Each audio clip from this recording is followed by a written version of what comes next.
Shalom jemaat Tuhan dan para pemirsa yang dikasihi oleh Tuhan Yesus.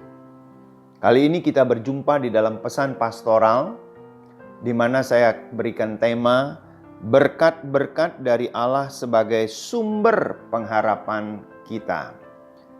Di dalam 1 Korintus 13 ayat yang ke-13, demikianlah tinggal ketiga hal ini, yaitu iman, pengharapan dan kasih. Dan yang paling besar di antaranya ialah kasih. Nah, pesan pastoral sebelumnya saya berbagi tentang iman. Merupakan dasar dari segala sesuatu yang kita harapkan dan bukti dari segala sesuatu yang tidak kita lihat. Sesuai dengan Ibrani 11 ayat yang pertama. Nah, dasar dari segala sesuatu yang kita harapkan itu harus bersumber dari firman Tuhan.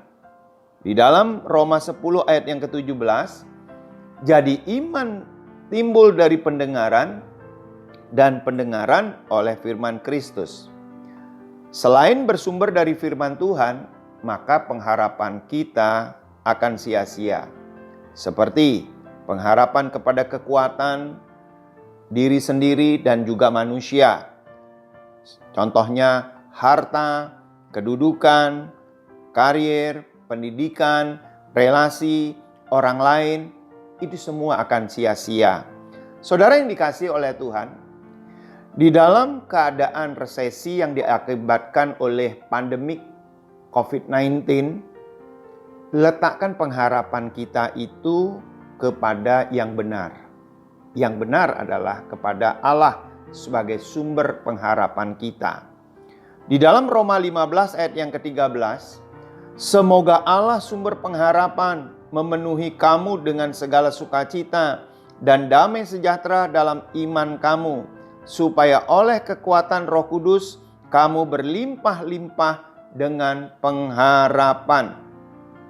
Nah, apa saja berkat-berkat dari Allah karena Ia sumber pengharapan kita? Kita belajar dari dua ayat. Yang pertama Yeremia 17 ayat yang ke-7 sampai ke-8. Yang kedua Roma pasal 5 ayat yang ke-5. Nah, dari dua ayat ini kita mendapatkan berkat-berkat, mendapatkan manfaat bahwa Allah itu adalah sumber pengharapan kita. Yang pertama yang kita dapatkan, kehidupannya seperti pohon yang ditanam di tepi air yang merambatkan akar-akarnya ke tepi batang air. Orang yang hidupnya di dalam Tuhan Yesus atau di dalam firman Tuhan senantiasa mendapatkan sumber kehidupan rohani maupun jasmani. Itu sebabnya di dalam Injil Matius pasal 4 ayat yang keempat berkata, tetapi Yesus menjawab, ada tertulis, manusia hidup bukan dari roti saja, tetapi dari setiap firman yang keluar dari mulut Allah. Manfaat yang kedua atau berkat yang kedua, tidak mengalami panas terik, daunnya tetap hijau, yang tidak khawatir dalam tahun kering, dan tidak pernah berhenti menghasilkan buah. Artinya, orang yang hidupnya di dalam Tuhan Yesus atau di dalam firman Tuhan, rohaninya tidak akan terganggu. Imannya tidak akan pernah terganggu oleh karena panas terik. Seperti masa resesi, masa kekeringan. Fokus hidupnya hanya kepada Tuhan. Sumber dari segala berkatnya. Senantiasa diberkati oleh Tuhan. Senantiasa juga ada solusi-solusi dari Tuhan. Sebab itu, berharap bersumber hanya kepada Tuhan. Berkat atau manfaat yang ketiga, kehidupannya tidak pernah kecewa. Mengapa? Karena kasih Allah senantiasa memenuhi hatinya. Seperti yang tertera di dalam Daniel pasal 3 ayat 16 sampai dengan ayat yang ke-18. Lalu Sadrah, Mesah dan Abednego menjawab Raja Nebukadnezar, tidak ada gunanya kami memberi jawab kepada Tuanku dalam hal ini. Jika Allah kami yang kami puja sanggup melepaskan kami, maka Ia akan melepaskan kami dari perapian yang menyala-nyala itu.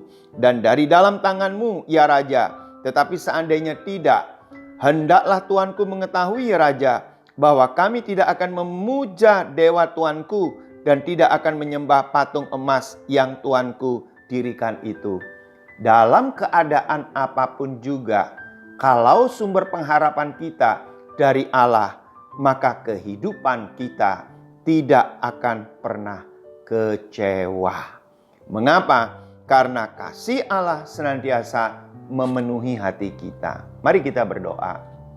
Tuhan Yesus, kami membuka hati untuk sumber-sumber dari Allah, karena Engkau adalah pengharapan kami. Engkau sumber satu-satunya bagi pengharapan kami. Curahkan segala berkat-Mu kepada setiap jemaat-Mu dan para pemirsa yang mendengar daripada pesan pastoral ini, ya Tuhan. Terima kasih Bapa di surga, dalam nama Tuhan Yesus. Amin.